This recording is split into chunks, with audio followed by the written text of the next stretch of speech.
नमस्कार, food and living channel में आप सबका फिर से एक बार दिल से स्वागत है। हमारी आज की रेसिपी है पूरन पोड़ी। पूरन पोड़ी महाराष्ट्र के मीठे व्यंजनों में से एक प्रमुख व्यंजन है। इसे त्योहारों पे खास तौर पे बनाया जाता है। पूरन पोड़ी बनाने की प्रक्रिया थोड़ी लंबी होती है, लेकिन हम हर एक स्टेप अगर सही तरीके से करते हैं तो हमारी पूरन पोड़ी जरूर अच्छी बनती है। तो फिर देखते हैं पूरन पोड़ी कैसे बनाई जाती है। पूरन पोड़ी बनाने के लिए सबसे पहले मैंने यहाँ पे 1 कप चने की दाल ली है। इसे मैं पानी से अच्छी तरह से धो लूंगी। हमें 2 से 3 बार पानी में अच्छी तरह से इस दाल को धो लेना है। दाल को पानी से धोने के बाद हम इसमें 2 कप पानी डालकर इसे 1 से 1.5 घंटे के लिए भीगने के लिए छोड़ देंगे। 1.5 घंटे के बाद हम कुकर का बर्तन लेके इसमें हमारी दाल पानी के साथ डाल देंगे। हम इसमें और 1 कप पानी डालेंगे और इसमें डालेंगे 1/4 टीस्पून हल्दी और 1 टीस्पून तेल।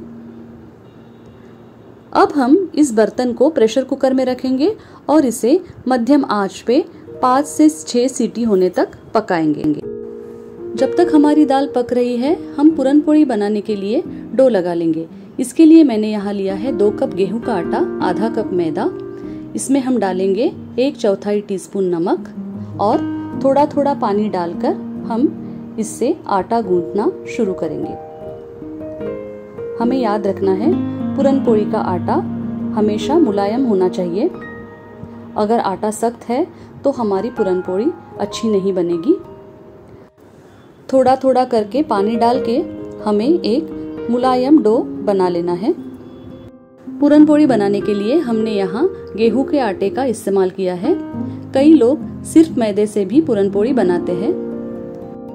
हमें आटे का एक गोला बना लेना है और अपनी हथेलियों में थोड़ा थोड़ा करके तेल लेके इसे अच्छी तरह से मसल लेना है। हमें इस आटे को 4 से 5 मिनट तक लगातार मसलते हुए इससे एक मुलायम डो बना लेना है। हम आटे के ऊपर जितनी मेहनत करते हैं, आटा उतना ही मुलायम बनता है और पूरन पोड़ी को बेलना उतना ही आसान हो जाता है। हम यहाँ देख सकते हैं हमारा डो अब लगभग बनकर तैयार हुआ है। हमें इसका एक गोला बनाकर इसे एक बर्तन में ढककर रख देना है।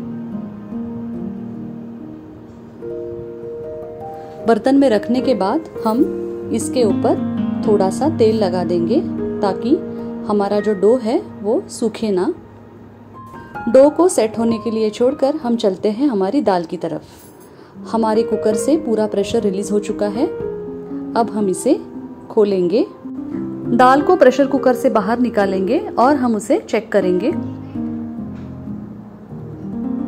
आप यहाँ देख सकते हैं हमारी दाल अच्छी तरह से पक गई है। अब इसे छानकर हम इसमें से पानी अलग करेंगे। पानी पूरी तरह से अलग करना है। इस दाल को हम एक मैशर की मदद से अच्छी तरह से मैश कर लेंगे और उसके बाद हम इसे एक पैन में डाल देंगे। इसमें हम डालेंगे 3/4 कप बारीक कटा हुआ गुड़ और 1/4 कप चीनी। अब इस मिश्रण को हमें अच्छी तरह से मिला लेना है और मध्यम आंच पर पकाना है।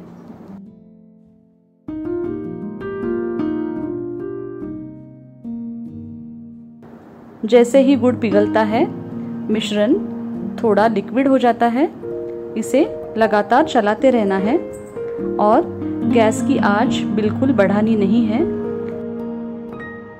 अगर हम आंच बढ़ाते हैं तो हमारा मिश्रण जल सकता है। अब इस मिश्रण में हम डालेंगे आधा टीस्पून इलायची का पाउडर, 1/4 टीस्पून नमक और 1 टेबलस्पून घी। अब इस मिश्रण से एक बढ़िया सी खुशबू आ रही है और आप देख सकते हैं हमारा मिश्रण अब गाढ़ा होने लगा है। 10 से 12 मिनट के बाद पैन के किनारे सूख गए हैं और हमारा मिश्रण एक गोले की तरह पैन के मध्य भाग में आ गया है। इसका मतलब है हमारा मिश्रण अब तैयार है। इसे अब ज़्यादा नहीं पकाना है, नहीं तो हमारा मिश्रण बहुत सूखा हो जाएगा। मिश्रण ठंडा होने के बाद एक बड़े बर्तन पर हम पूरन पीसने का यंत्र रखेंगे और उसमें हमारा मिश्रण डाल देंगे और इसे पीसना शुरू करेंगे। अगर आपके पास ये यंत्र नहीं है तो आप किसी भी जाली की सहायता से इसे पीस सकते हैं। आप इस मिश्रण को जाली पे रखिए और किसी भी सपाट वस्तु से उसे प्रेस करके इस मिश्रण को आप पीस सकते हैं। आप यहाँ देख सकते हैं हमारा पूरन अब तैयार है। मैंने सारा मिश्रण पीस लिया है। इस मिश्रण को पूरन कहा जाता है। पूरन पोड़ी बेलने के लिए मैंने इस चकले पे सूती कपड़ा बांध दिया है। ऐसा करने से पूरन पोड़ी बेलना आसान हो जाता है और हमारी पूरन पोड़ी बेलते समय चिपकती नहीं है। तो अब पूरन पोड़ी बेलना शुरू करते हैं। मैंने एक लोई ली है। मैं इसे आटे में डुबाऊंगी और अपनी उंगलियों की सहायता से इससे मैं एक कटोरी जैसा शेप बना लूंगी। जिस आकार की लोई हमने ली थी उससे थोड़ा बड़ा पूरन का गोला मैं ले लूंगी। अब हमें इसे अच्छी तरह से प्रेस करके आटे की लोई में इस पूरन को अच्छी तरह से स्टफ करना है और चारों तरफ से इसे सील कर देना है। हमें इसे अच्छी तरह से सील करना है और आटे में वापस एक बार डुबा लेना है। अब इसे मैं अपने हाथों से चपटा कर दूंगी। ये प्रक्रिया बहुत जरूरी है। इसकी वजह से पूरन चारों तरफ एक समान फैलता है। अब हमें बड़े ही हल्के हाथों से इसे बेलना है। मैंने पूरन पोड़ी को बेलना शुरू किया है। आप यहाँ देख सकते हैं मैं इसे बड़े ही हल्के हाथों से घुमा घुमा कर बेल रही हूँ। हमें एक चीज़ का ध्यान रखना है, पूरन पोड़ी की मोटाई सब जगह पे एक समान रूप से होनी चाहिए और अंदर का स्टफिंग यानी पूरन सभी जगह पे एक समान रूप से फैलना चाहिए। इसे मैंने बेलकर अब तैयार किया है। अब हम इसे सेकेंगे। मैंने तवे को मध्यम आंच पर गरम किया है और इस पे थोड़ा घी लगा लिया है। अब इस तवे पे मैं पूरन पोड़ी डाल दूंगी। हमें पूरन पोड़ी को हमेशा लो टू मीडियम आंच पर ही सेकना है। गैस की आंच बिल्कुल ज़्यादा नहीं होनी चाहिए और इसे पलटते समय भी बहुत ही हल्के हाथों से पलटना है। अब मैं इस पे घी लगा रही हूँ। अगर आप चाहे तो तेल भी लगा सकते हैं। अब मैंने इसे पलट दिया है और दूसरी तरफ भी मैंने घी लगा दिया है। देखिए पूरन पोड़ी कितनी बढ़िया फूल गई है। हमें इसे दोनों तरफ से गोल्डन ब्राउन होने तक सेकना है। हमारी पूरन पोड़ी अब तैयार है। अब मैं यहाँ पर दूसरे तरीके से पूरन स्टफ करने का तरीका बताती हूँ। एक लोई लेकर मैंने उसे आटे में डुबाकर इसे पूरी जितना बेल लिया। अब मैंने इसके ऊपर पूरन का गोला रख दिया है।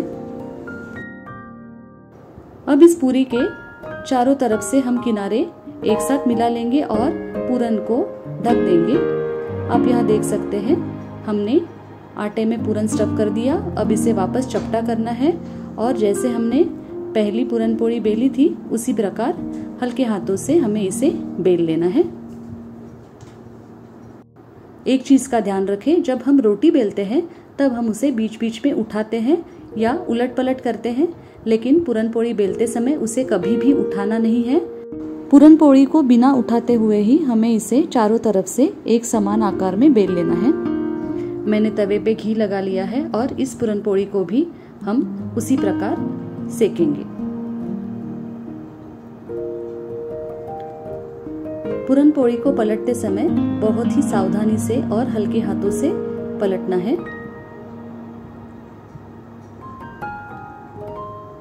आप देख सकते हैं हमारा पूरन एकदम किनारे तक फैला हुआ है, इसलिए हमारी पूरन पोड़ी अच्छे तरह से फूल रही है।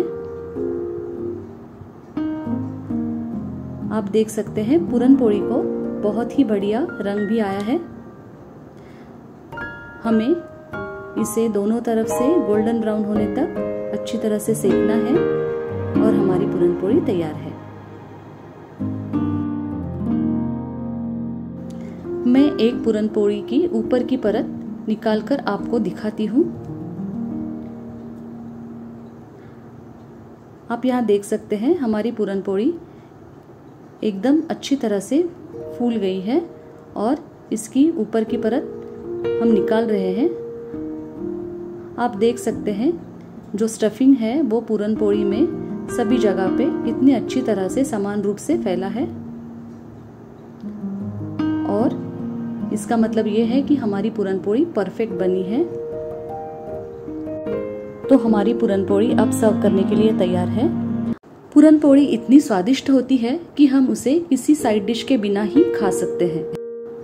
पूरन पोड़ी को हम दूध के साथ सर्व कर सकते हैं या फिर इसके लिए एक स्पेशल ग्रेवी बनती है जिसे हम कटाची आमटी कहते हैं, उसके साथ सर्व किया जा सकता है। आप फोटो में देख सकते हैं मैंने इसे आमटी के साथ सर्व किया है। आमटी की रेसिपी मैंने डिस्क्रिप्शन बॉक्स में दी हुई है। तो मैं आशा करती हूँ पूरन पोड़ी की रेसिपी आपको ज़रूर अच्छी लगी होगी और आप इसे ज़रूर ट्राई करके देखेंगे। आपको मेरी रेसिपी अच्छी लगी है तो आप इसे ज़रूर लाइक और शेयर कीजिए और मेरे चैनल फूड एंड लिविंग को ज़रूर सब्सक्राइब कीजिए। तो फिर अगली बार मिलेंगे एक नई रेसिपी के साथ। तब तक के लिए good bye and take care.